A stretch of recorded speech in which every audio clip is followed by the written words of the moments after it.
Magandang umaga mga igan, sinampanan ng reklamong homicide ang ina at amain ng batang namatay habang nakakadena sa nasusunog nilang bahay sa Las Piñas.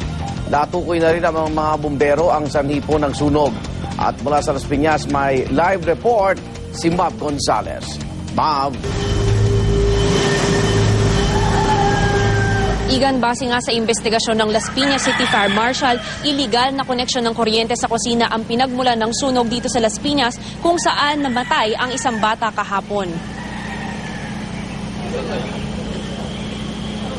Dahil sa umuni kapabayaan ng kanyang mga magulang, namatay sa sunog ang isang bulag na 7 taong gulang na batang lalaking si Angelo hating gabi ng Huwebes sa Las Piñas City.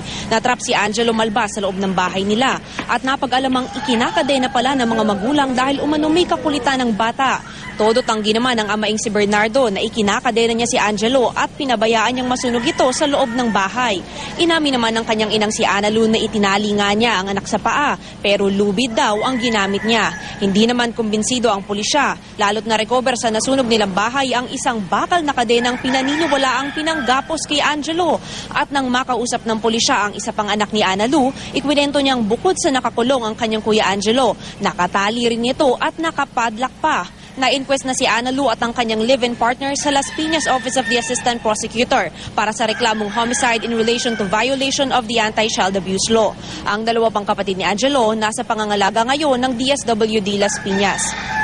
Igan, hanggang ngayon nga nasa autopsy pa ang labi nitong si Angelo at ngayong araw inaasahan natin na mauumpisahan na ang kanyang burol dito sa Las Piñas. At yan muna ang latest mula dito sa Las Piñas City. Balik sa iyo, Igan. Maraming salamat, Mav Gonzalez.